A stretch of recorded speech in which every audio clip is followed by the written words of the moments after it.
They have been dealing with the 10% tariff. It really hasn't moved the needle that much for them in terms of their financial results. I think because they knew it was coming, they were able to accelerate some of their purchases. A 25% tariff would be a bigger deal for them. Now, I will say that they have done a pretty good job of moving sourcing to other countries, taking out other costs, renegotiating with their suppliers.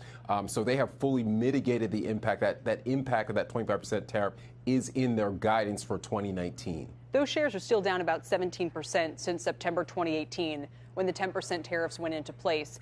Is that just a coincidence, or does it tell us that it's not so much a trading activity today where we would see the impact? It's over the long term, especially if you're concerned, as I think you are, about their profit margins.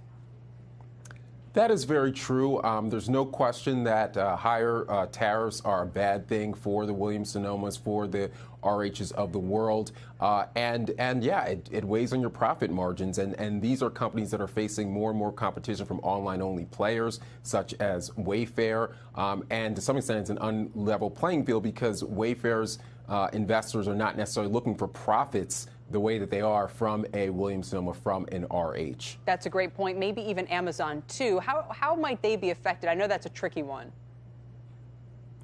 Well, you know, I think in the case of an Amazon, I mean, they already kind of are the low price leader. I mean, to some extent, it almost comes down to relative price, right? In other words, it's okay if you have to raise prices if your competitors are raising them as well. And I think that to some extent, you know, just as long as everyone's raising prices, it wouldn't necessarily disproportionately impact Amazon. Yeah, Bed Bath & Beyond, I was surprised those shares were even higher today. Of course, they've had their own challenges, but that's my question. Is anyone in your coverage universe especially vulnerable to these tariffs because of that relative weakness they might have?